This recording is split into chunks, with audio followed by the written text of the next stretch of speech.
Salut à tous, eh bien on se retrouve pour un petit vlog. Alors en fait j'en profite parce que j'ai un peu de route à faire pour aller rencontrer quelqu'un. Je vais y revenir. Et donc en gros j'ai 45 minutes de route et c'est que des petites routes de campagne, donc génial, ça va bien égayer la vidéo si on veut. Enfin moi j'adore, hein. C'est vraiment les routes que je préfère. On peut prendre de l'angle, il n'y a pas beaucoup de visibilité mais dans l'ensemble on s'amuse quand même vachement bien avec la moto qu'il faut parce que les routes sont pas toujours en super bêta. Donc je le disais, je vais rencontrer quelqu'un à propos d'un objet que je vais acheter sur le bon coin. Bon, c'est un appareil photo hybride en fait, donc une valeur relativement importante on va dire. Et donc j'ai préféré pouvoir rencontrer la personne directement, comme elle n'habitait pas trop loin. Et avant de partir, j'en parlais avec des collègues motards. Et Nietzsche, le motovlogueur, m'a fait une remarque. Alors je vous avoue que j'y pensais pas tellement avant de partir. Et que il m'a mis... c'est pas vraiment le doute parce que j'ai quand même pris contact par email et par téléphone avec le vendeur pardon. Donc je suis plutôt rassuré, tout va bien, tout semble correct. Mais il m'a mis un petit coup de flip comme ça parce qu'il m'explique et j'en avais déjà entendu parler, que pour des achats-ventes en face à face comme ça, il peut arriver, c'est déjà arrivé que... Hop, c'était à droite. Il peut arriver, donc je disais, que la personne vienne vous dépouiller de votre argent ou de votre objet, suivant si vous êtes acheteur ou vendeur, pour partir avec le butin. Et voilà, lui il a l'objet, il repart avec l'argent, ou il a l'argent et il repart avec l'objet, il ne vous donne pas l'argent. Et donc c'est déjà arrivé, c'est même assez connu, mais ça reste quand même des cas relativement rares. Jusqu'ici j'ai fait énormément de transactions, j'ai jamais eu ce problème là. Bon, pas énormément en face à face, je dois le dire. Mais voilà, il m'a parlé de ça avant de partir et du fait, bon, on se pose des questions. Hein. Et je voulais savoir en fait si peut-être de votre côté vous avez déjà eu un cas similaire, que ce soit vous ou dans votre entourage. N'hésitez pas à m'en parler, ça peut être marrant. Enfin, ça peut surtout donner peut-être de bons conseils pour d'autres qui feront ce genre d'achat-vente en face à face. Et donc je me disais, vu que j'ai des caméras, bon bah je vais de toute manière les laisser en route. J'ai la caméra au casque que j'aurais rentré idéalement face à nous, et j'ai la caméra arrière sur le moto, donc ça pourrait constituer une preuve en cas d'agression.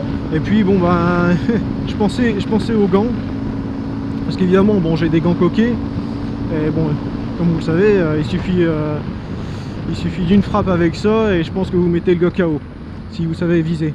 Mais bon, je vais pas laisser les gants pendant la transaction. Je pense que je vais faire fuir le vendeur, ça c'est clair et net. Déjà qu'au téléphone il m'avait l'air pas tout à fait rassuré en fait de son côté, et c'est ça qui moi-même me rassure si vous voulez, parce que lui me parlait de certaines arnaques justement, et que voilà, il voulait pas se faire avoir tout simplement, tout comme moi. Mais dans un sens ça me rassure qu'il m'ait parlé de ça. Et donc j'en profite pour vous parler aussi évidemment des arnaques connues sur le Bon Coin et autres, hein. Il n'y a pas que le Bon Coin de toute façon, hein. C'est parce que c'est la plateforme la plus utilisée, mais il y en a beaucoup d'autres. Des arnaques connues telles que vous vendez quelque chose, ou dans l'autre sens ça marche aussi de toute façon. Mais partons du principe que vous êtes le vendeur, l'acheteur vous contacte, généralement, je dis bien généralement, et c'est pas voilà, hein, je catalogue pas, c'est simplement que c'est un fait.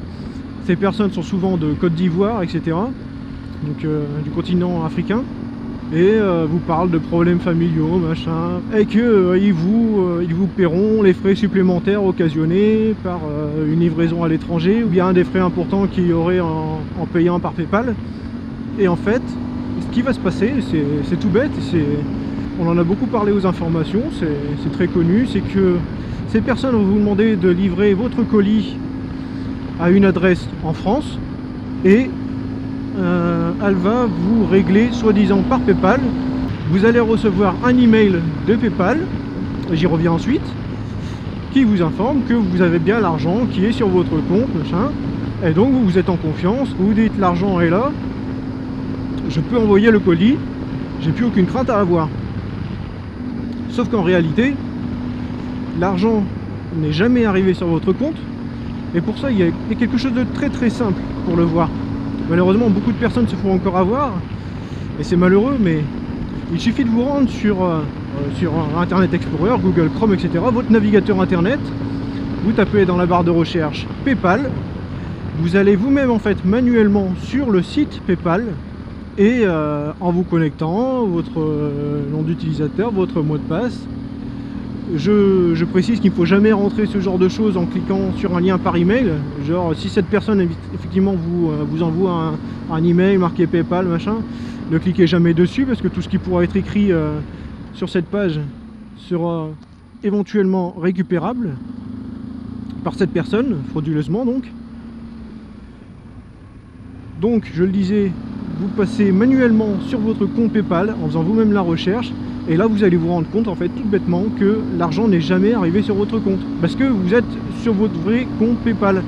La personne a, en fait, créé une page miroir, c'est-à-dire une copie presque parfaite d'un compte PayPal, puisqu'au préalable, elle vous aura demandé très certainement votre nom, prénom et adresse, chose complètement inutile pour un paiement par PayPal, puisqu'on a besoin que de votre adresse email et rien d'autre.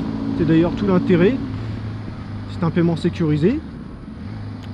Donc elle a créé cette page avec toutes vos coordonnées pour faire bien. Et en réalité, donc elle a ajouté une ligne plus tant le montant de la transaction en fait, pour faire illusion.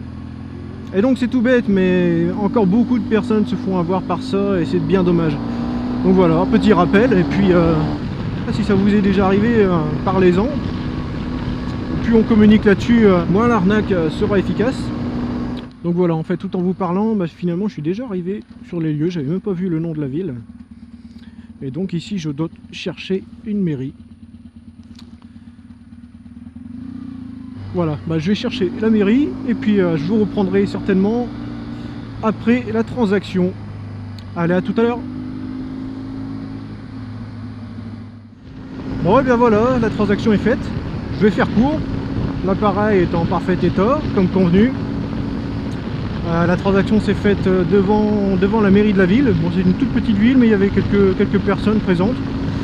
Donc voilà, ça c'est par exemple un conseil que je pourrais vous donner, de faire une transaction en lieu public, c'est-à-dire en prenant un café par exemple, en terrasse, ou voilà, devant un centre commercial, une mairie, etc. Donc voilà, eh bien, je vais m'amuser à faire de beaux clichés. Et puis on rentre à la maison avec un peu d'arsouille. Allez, salut tout le monde!